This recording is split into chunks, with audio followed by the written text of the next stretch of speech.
Greetings, welcome back to Man Cave Meals. Today we're going to start a new video series on something a little different.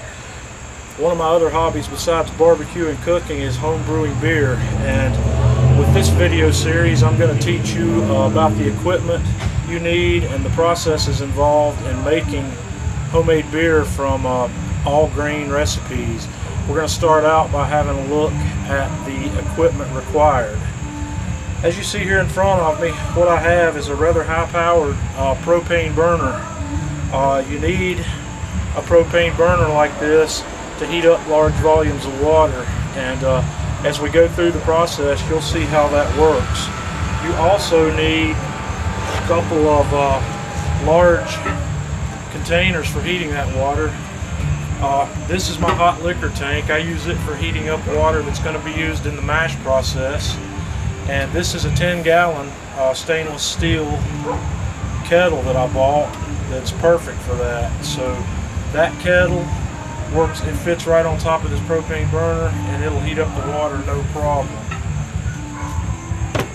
And when it comes time to boil the beer itself, I have fashioned a boiler out of an old beer keg. This is a 15-gallon capacity keg, and it's capable of brewing up to 10-gallon batches. Your boiler that you're going to need for making this beer needs to be larger than your batch size. For instance, I'm going to be making 10 gallons, so we're going to start out with more water than that, so I need a boiler that's capable of at least 13 gallons with some headspace on top to keep it from boiling over. And between these two vessels, that's all of my boiling equipment that we use. So these are bare minimums pretty much. You could boil your mash water in your brew kettle, but it's better to have a separate container for that.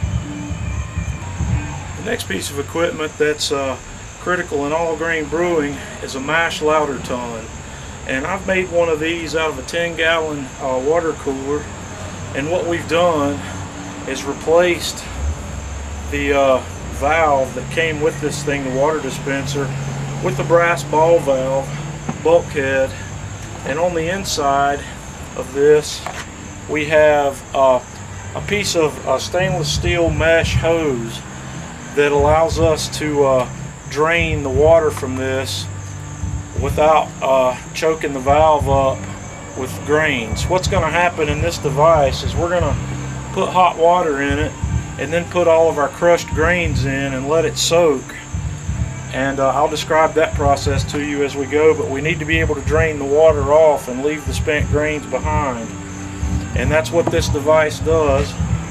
And I've also fashioned a piece of insulation, which is dirty. I need to clean that, to fit into the top of this, into the top of the tun, where I can push it down in to minimize the headspace, which helps with the efficiency. This device needs to be able to help you maintain a steady temperature of somewhere between 148 and 160 degrees during the mash process, and it needs to be able to hold it there for an hour.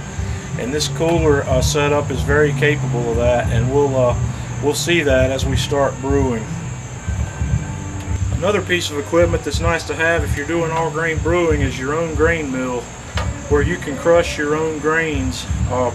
This is not a required piece of equipment because you can buy your grains crushed already, but I like to crush my own. That way when I buy them, if I'm not going to brew right away, I don't have to worry about the grains drying out or anything. So this particular grain mill came with a crank handle where you can hand crank it, but I'm also able to connect my 3/8 inch drill to this and make quick work of the grain, and you'll get to see that when we get started. Another important piece of equipment in the all grain brewing process is the chiller. Once you've boiled your wort and the cooking process is finished, it's important to be able to cool that down as quickly as possible to room temperature. And there are several ways to do that, several chilling methods, but I've chosen to use a copper coil immersion chiller, and this just drops right down inside of the brew kettle, and we connect a garden hose to one side of it, and then we have the exhaust line that runs off, and we just pump cool water through it, and it brings the temperature of that boiling wort down very quickly. There are other options for doing this. There's plate chillers, but this particular method right here works really well for me, and it's the one I've chosen. And there's, like I said, lots of ways to do this. My way's not the only way, but this works very well.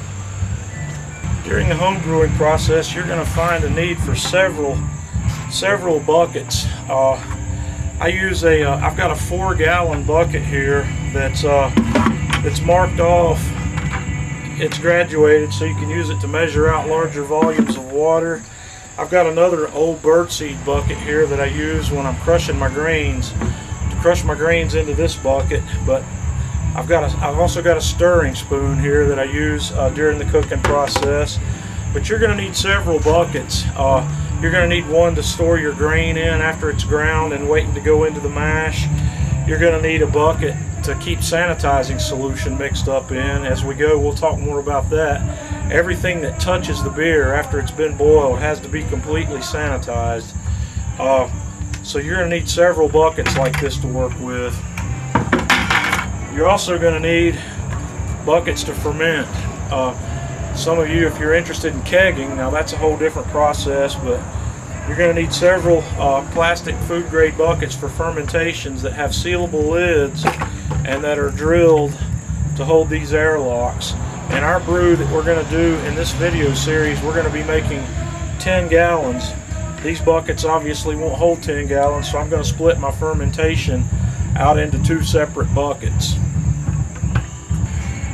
A couple of other important pieces of equipment in home brewing are the hydrometer and the hydrometer jar. These 2 devices are used for measuring the gravity of the beer or the sugar content, and without these you can't figure out what your alcohol content is. So this device is going to be used several times throughout the brewing process. We're going to use it to measure the gravity of our wort after the mash to make sure that it's where it's supposed to be. We're going to measure it again after the boil to see what our gravity is, and then we're going to measure it again after the fermentation, and that will tell us exactly what our alcohol content in the beer is. A few more pieces of equipment that I like to use. I like to use this device here. It's called an auto siphon, and it's very handy for transferring volumes of cooked and uncooked beer from one container to the next. This auto siphon works very easily. You just pull the handle, pump it back down, and it pushes the beer through the tubing and starts the siphon. After the fermentation process is done and it's time to bottle, I like to use the spring-loaded bottle filler with a length of tube that we just hook right up to a spigot on the bottom of our bottling bucket. It makes filling bottles very easy. And finally, the last piece of equipment we're going to talk about today is a bottle capper. This bottle capper is a little different than some, but you just set a bottle on it, put a cap in, pull the handle down, and it seals the cap on the bottle. Since I don't keg beer, my beer gets carbonated in the bottle, so it's real important to get a good seal on the cap. So that's the basics of the equipment that are necessary for making beer. And there's a few other minor things that we're going to look at, and I'll describe those as we go through the brewing process. But this is just an overview of the equipment, and from here we're going to have a look at the, or in the next segment of this video, we're going to have a look at the ingredients that are going to go into this batch of beer that we're going to be making. I'm going to be making 10 gallons of my award-winning Vienna Blonde Ale. It's a favorite among myself and a lot of friends. So check out the next segment and we'll have a look at the ingredients before we go on to the brewing process.